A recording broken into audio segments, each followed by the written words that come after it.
Ashama harka fuunee daawwattootaa fi hordoftoota AGM akkam jirtan nageenya rabbi guddaan bakkuma isin jirtanitti isinirraa jiraatu hundi keessan ka dhiiraa ka dhalaa ka shamaraa ka dargaggoo ka qarree ka qeerroo ka jaarsaa ka ijoollee ka manguddoo hundi keessanuu ka sheekaa ka qeesii hundi keessanuu nageenyi rabbi guddaan bakkuma isin jirtanitti isinirraa haa jiraatu jecha eegaan daawwattootaa fi hordoftoota keenyaa kabajamoo suuraa guyyaa kaleessaa baatee argitaniiti jirtu suuraa Jawaar Muhammad faa suuraa akka malee garaa nama nyaattu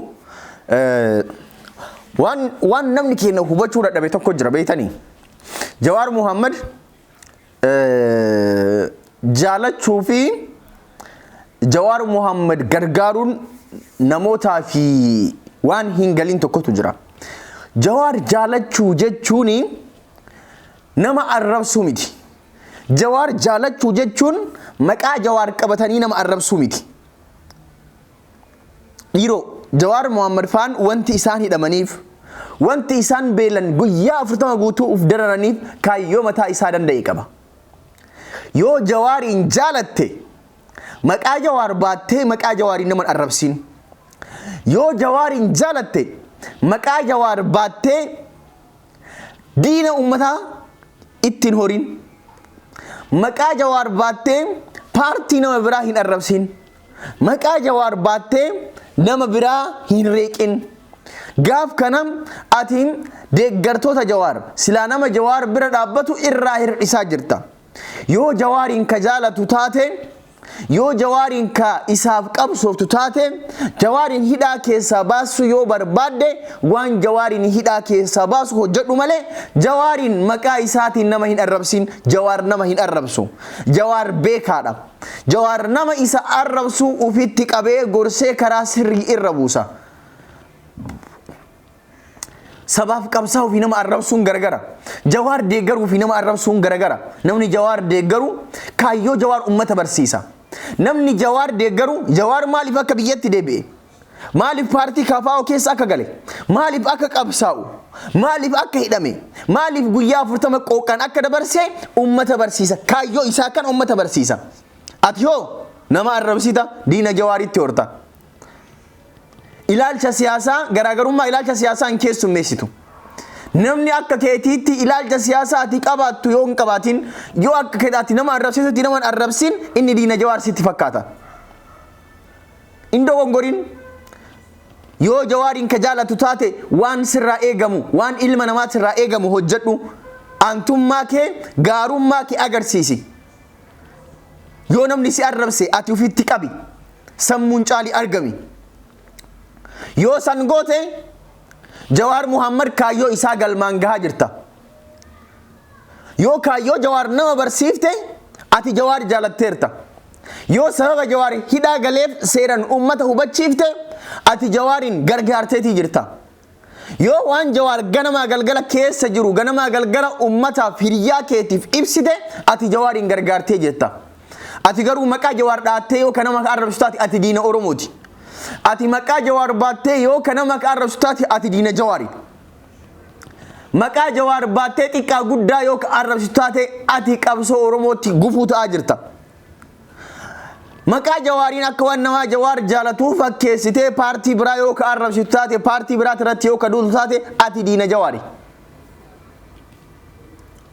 Jawaar Muhammad faan wanni hidhaa keessa galanii guyyaa haganaa guutuu beelan uf adabaniif wareegamni isaan kaffalan kuni wareegama tokkummaati. Tokkummaa saba kanaa fiduufi.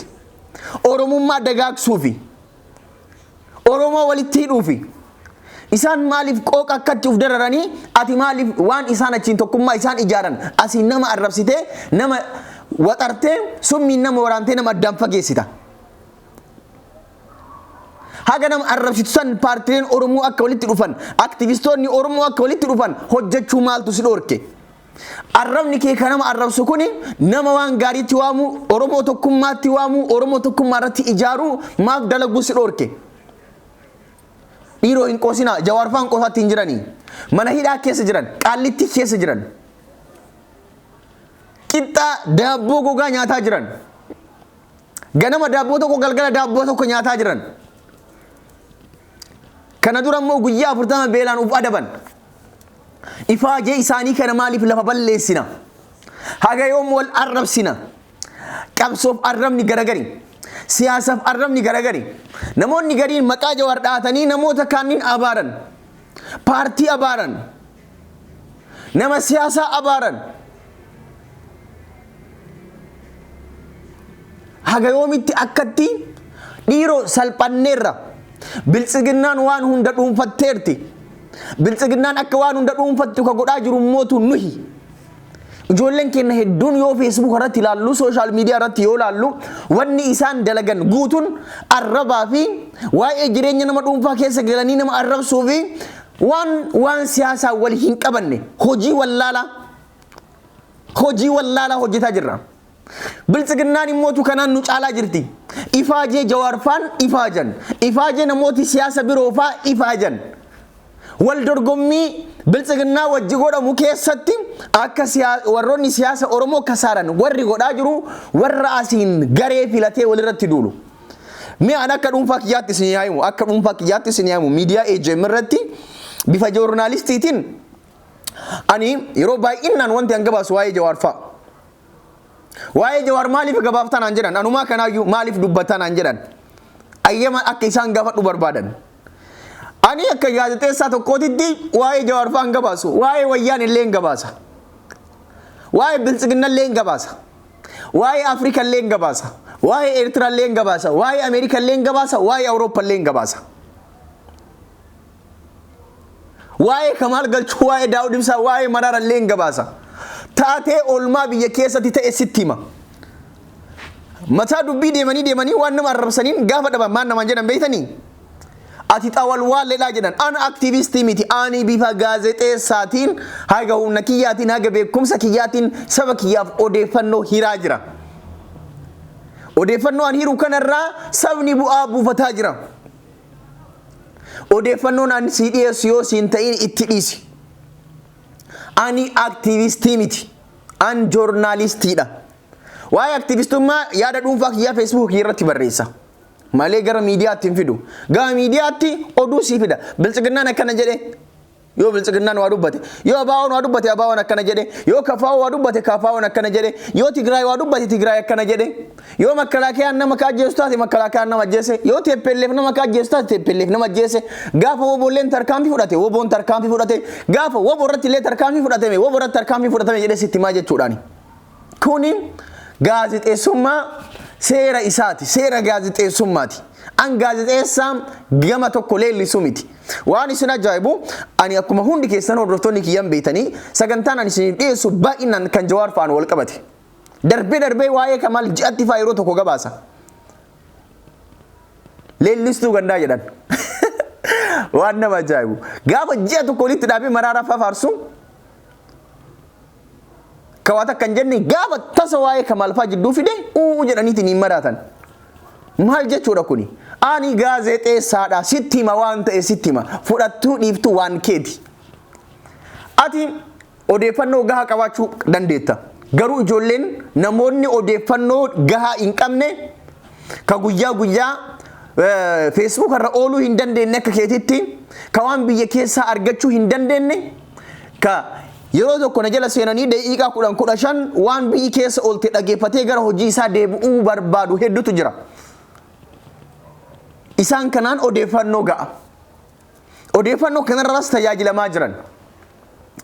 Kanaaf wal arrabsuun bu'aa siin qabu. Waa'ee mootuu ati kaan fakkaata an joornaalistiidha. Waa'ee biltsiginnaa sitti hima, waa'ee Mugaabee sitti hima, waa'ee Neelsan Mandeellaa sitti hima. Waa'ee Doonaald Tiraamp sitti hima, waa'ee Joo Baayidanii sitti hima. Waa'ee Iskandar Naggaa sitti hima, waa'ee Abinis sitti hima, waa'ee Biraanuu Naggaa sitti hima. Waan paartii hundaatu waan ta'e sitti hima. Odeeffannoo tokko biraan darbuu jechuudha. Odeeffannoo tokko biraan darbu. Isa kanatti himin jechuu hin dandeettu. Because waan ati hin barbaanne san ka biraa dhaga'uu barbaada.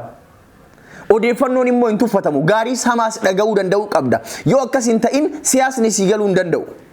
Kanaaf gama ijoo dubbii kiyyaatti yoo ka deebi'u taate hadara gatii jawaarfaan kaffalaa jiran kana aarsaa isaan tokkummaaf gaffalaa jiran kana isin asitti wal arrabsitanii asitti nama guddaa irratti duultanii asitti nama ilaalcha siyaasaa kee hin qabne maqaa balleessuudhaan tokkummaa isaan irratti dadhaban kana harkaan balleessina.